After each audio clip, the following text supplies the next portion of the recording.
Hello and welcome back to the KCC channel. I'm Rob and I hope you are having a wonderful day today. Today we're continuing on our holiday theme with two stories from the ProRevenge subreddit. Before we start, make sure to check out my 3D printing website, dangly3d.com, where you can pick up your own 3D printed Carmen Chameleon channel mascot. And yes, it comes with cookies. Alright, on to the stories, let's jump right in.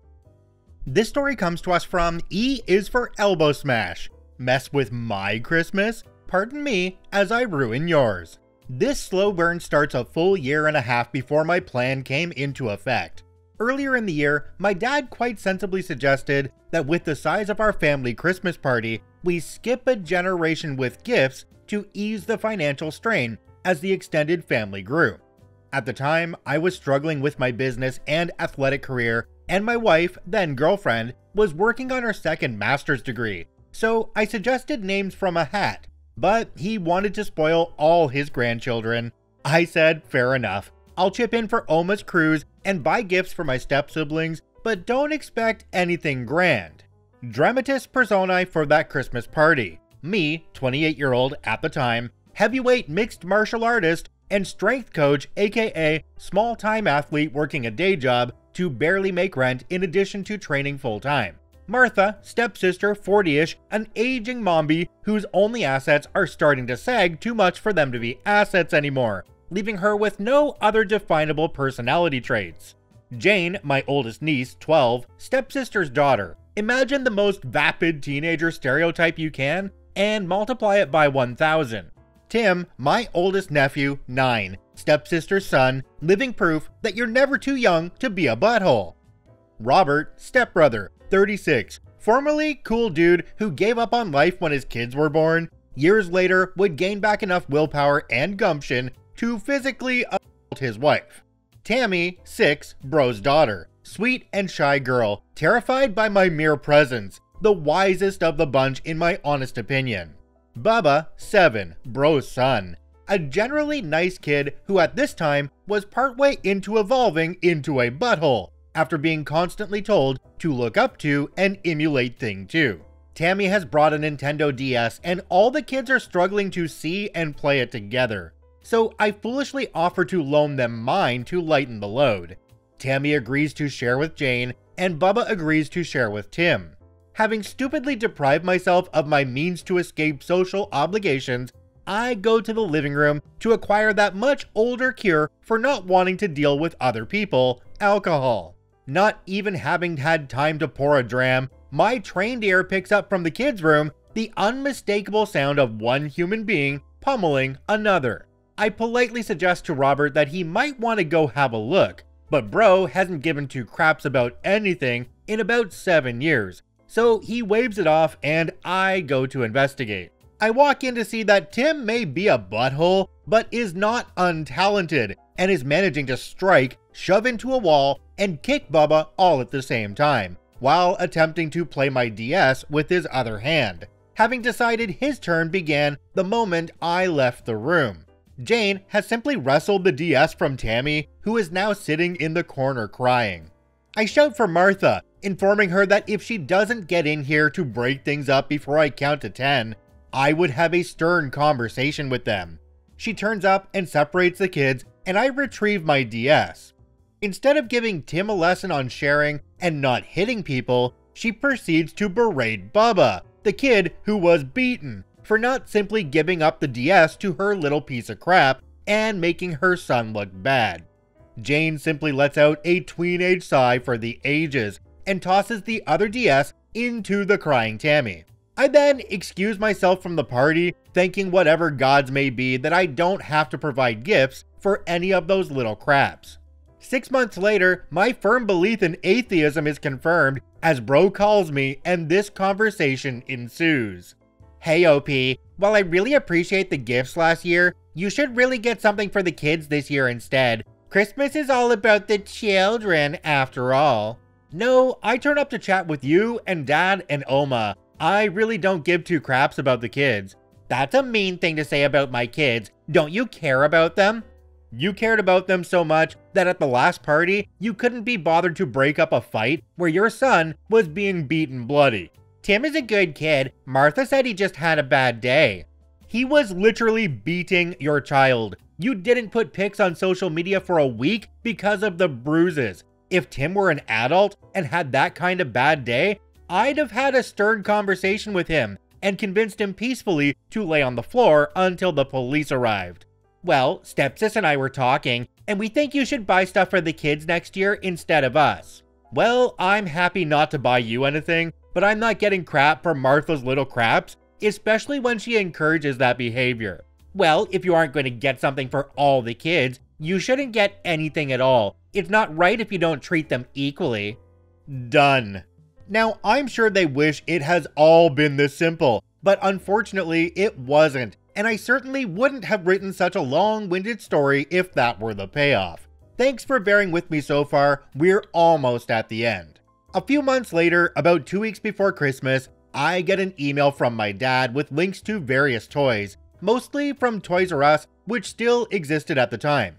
When I call him back to ask what that's all about, this conversation ensues. Hey, what's up? I got your email. What's that all about? Those are gifts for the kids for Christmas.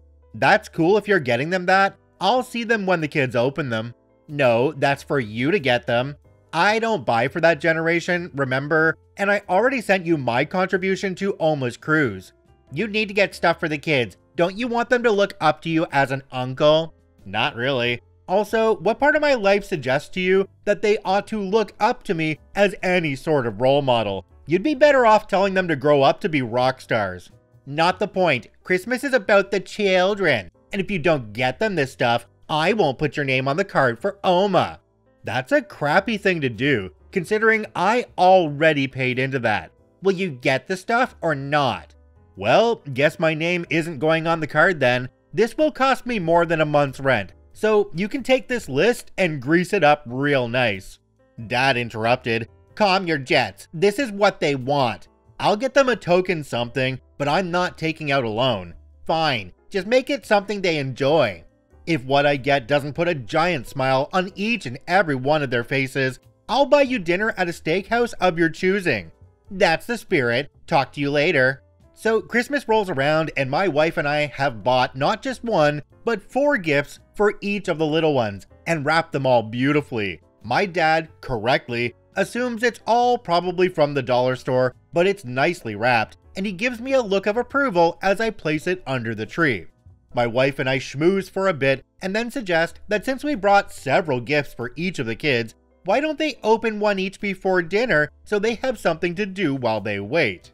Their parents of course agree, as it gives them more of a reason to ignore their kids and talk about them instead. So they send us off to hand out gifts to their kids. Martha is looking especially smug. As they begin to unwrap them, I prepare the camera as my wife goes for our coats, and I stick around just long enough to immortalize on film the big crap-eating grin on each of the kids' faces as they see what their gift is. Less than 1 minute later, the first blast from the air horn, Tim's gift, can be heard in the hallway, clearly by my wife and I as we make our way to the elevator. I have no idea how much of the bulk pack of silly string, Tammy's gift, or the 36 rainbow pack of off-brand Sharpies, Bubba's gift, ended up on the walls, but I do know they repainted the place the next month. Whether or not the pile of slap-on bracelets we got for Jane ended up on the wrists and legs of the parents as they tried to contain the other 3 will be left to the imagination. But I like to think they all ended up in the height of 80s fashion before Boxing Day. I may never know if they opened the rest of their presents. Everyone got a copy each of the other's gifts, you know, for fairness, plus a bunch of gross and mildly inappropriate temporary tattoos. In the confusion, none of them noticed either me or my wife leaving. I'm certain at some point they did notice the pretty gold envelope addressed to the parents on the tree.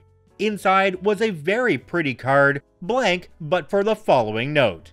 This was a warning shot from off the top of my head. I've got a whole year to get creative for next time. Merry Christmas, OP. I never bought anyone steak dinner, however, I enjoyed several more Christmases with my Oma and Dad, until they passed, and I stopped seeing that side of the family at all. No mention of this incident or gifts for the kids was ever made again. OP added an edit at the bottom of this one. It's a quick one. It says, "Edit, thanks so much for the awards, everyone, especially for my first gold. But remember, your local food bank and its recipients need help more than my post needs icons beside it. So if you enjoyed my festive tale of revenge, you'll put a much bigger grin on my face by helping out those in need than sending money to Reddit." Jumping down to the comment section on this one, there's one from a user called TeamDNA04. It says, "As a mom, I can confirm that this was the perfect revenge, and kinda genius to be honest. Excuse me while I go buy some harmonicas for my butthole brother's kids this Christmas. Edit, need advice. Which is more annoying, a harmonica or a recorder?" OP responded to this one and said, "Excellent call. My wife suggested recorders be a part of the package next year if they didn't get the point."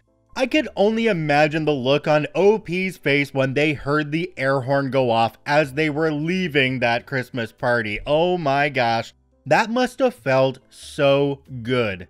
I can't help but feel bad for the kids in this situation though, and I mean all of them. The one that was getting pounded especially, because I can relate to that when I was a kid. But, oh man, these kids are all growing up with a dysfunctional family. Oh, I feel bad for them. I just hope somebody gets them something for Christmas, and that family realizes that time is the most important thing that we have. This story comes to us from Hype Tents, Christmas gift from Grandpa. I know a guy that has done this every year for more than a decade. It started when some dick broke into the cab of his truck and stole Christmas gifts he had bought at the mall.